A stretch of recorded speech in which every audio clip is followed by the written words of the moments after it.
This is the Blue Network. The Juergens Journal, featuring Walter Winchell, America's one-man newspaper. His famous column appears in the New York Daily Mirror and more than 820 other newspapers. Walter Winchell is brought to you by Juergens, the lotion for soft, smooth hands. And now to the editorial room of the Juergens Journal and Walter Winchell. Good evening, Mr. and Mrs. North and South America, and all the ships and clippers at sea. Let's go to press. Flash, London.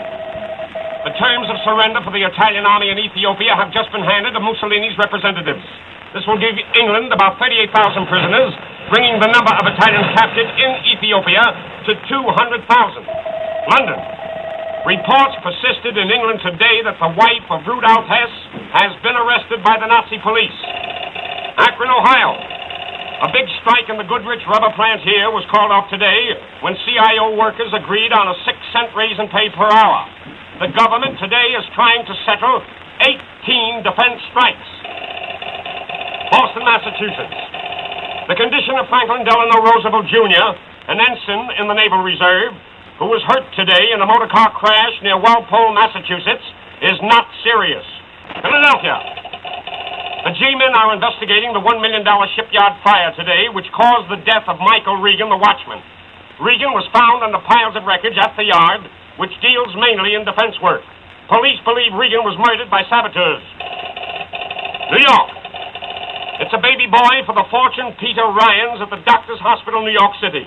She is the former Anne Royal of New York and Mount Kisco and the New York Social Register. It is also a baby girl for the George Henrys at the same hospital. Washington. The federal agents and the police arrested aliens all over the nation during the weekend. The coast-to-coast total was 169 arrests. 92 of the aliens were arrested in New York City, 28 in Florida, and 15 in San Francisco. New York. The most thrilling spectacle in the history of New York was Mayor LaGuardia's I Am an American Day rally in Central Park today. The mayor said it was the biggest crowd in the history of the nation to attend a patriotic rally. Over 675,000 people. In Chicago, William Knudsen spoke before 125,000 Americans. Flash. Little River, South Carolina. An excursion boat by name the Nightingale, an excursion boat, reported carrying employees of the Rocky Mount plant of the Orange Crush Bottling Company, exploded in the Atlantic Ocean. It happened 7 miles offshore. 7 persons are reported killed, and several others may have drowned. Coast Guard boats are on the scene. The name of the boat, an excursion boat, is the Nightingale. The passengers, employees of the Rocky Mount plant of the Orange Crush Bottling Company. It happened in the Atlantic Ocean. Behind the international scene, Washington. These are believed to be the Nazi battle plans for the Near East and Africa. Syria is the base for 3 pincer movements. To the north against Turkey, to the southeast against Iraq, and to the south against Palestine and Suez. The first drive will be southeast on Iraq, where the heavily outnumbered British face precisely the same situation as Greece and Dunkirk, except that the British Navy faces the trip around Arabia 2,500 miles. Russia is expected to push south from the Caspian area to the Persian Gulf at the very same time. From the left flank will come heavy reinforcements of Nazis through French North Africa for the drive on Egypt. With Suez mopped up, all Nazi forces will unite and the drive west on the Atlantic will start against Gibraltar and Dakar, only 1,600 miles from South America. London. For practical purposes, the Hess flight is of no importance. Its cause is his aversion to Russia. Hess is said to have made this comment. Comrade in Russian means kamerad, which is surrender in German. Lisbon. Turkey is lost to England as an ally. Eden's belief that Turkey will resist is discounted in most diplomatic circles, and that Turkey's resistance would be futile is accepted by all the experts. Vichy. United Press yesterday revealed this attitude by the Vichy government. It was explained that France was grateful for American food, but that this American aid, said France, was very little and unimportant. In fact, the word used was infinitesimal. Ladies and gentlemen, here is the absolute lowdown. how only a few shiploads of food to France helped the war effort of the Germans. 10 shiploads a week, amounting to 50,000 tons sent to France, would replace in calorie values 187,500 tons of potatoes. Attention, Mr. and Mrs. United States. At any given time, there can be only one President of the United States. Constitutionally, he is charged with the responsibility of our foreign affairs, which means that morally, his policies are entitled to your support. Last fall, the American people knew that democratic institutions were under worldwide attack, and the captain they picked for our ship of state was Franklin Delano Roosevelt. The dictators were fooled. They had predicted disaster. But the American way was strong enough to hold an election in the middle of a crisis. The dictators seek to prolong that crisis to divide us. To the intense disappointment of Joe Goebbels of Berlin, Wendell Willkie stands by the American way.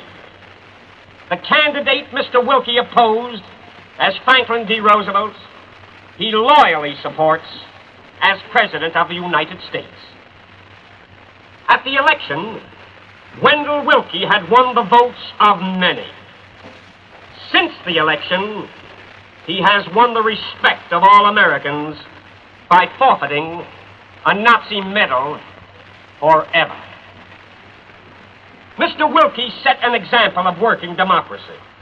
He has shown the dictators that the leader of a large minority will wholeheartedly support a leader elected by a small majority. But more important, Wendell Willkie has shown the principal resource of democracy. In the showdown, ladies and gentlemen, Roosevelt can depend upon a Willkie, while Hitler has only a Hess.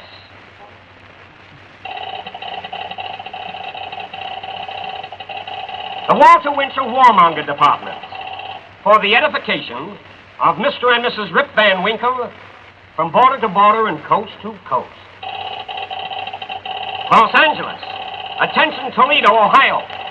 A few weeks ago, I reported that one Kenneth Eggert of Toledo was allegedly one of the agitators of a strike against a defense plant on the West Coast, and that this very same Eggert was a communist troublemaker. Eggert demanded a copy of Winchell's remarks and threatened to sue me for my so-called malicious lie about him, etc., etc. The Dye's Congressional Committee sends me the following information. That Kenneth Eggert, alias Eggert, or Eckert, was issued a passport to go to Russia on November the 3rd, 1932, and that the files of the State Department also reveal that the passage to Russia of this communist-inspired strike agitator was paid for by the Communist Party. Washington, D.C. On Wednesday next week, the Dye's Committee will start hearings on communistic activities in Washington, D.C. Mr. Dye's says he will thoroughly discredit the American Peace Mobilization Outfit, which has been picketing the White House. Mr. Dye says he will expose that group as being a Communist Party line, not a picket line. Washington.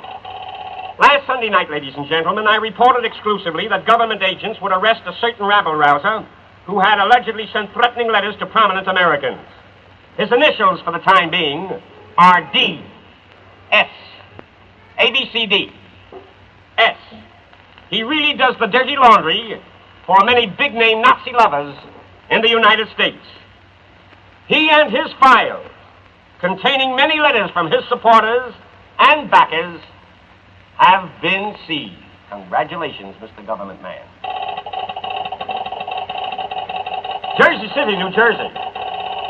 A few months ago, I reported the peculiar activities of a major in the United States Army Intelligence Service. His name is Major John E. Kelly of 14 Brinkerhoff Street, Jersey City.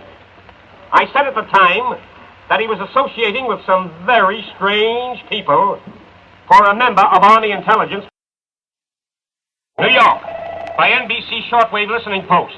London radio tonight reported that the Spanish cabinet will meet tomorrow and be reorganized in a way to give Serrano Suna, the foreign minister of Spain, wider powers. To give to Hitler, of course. London.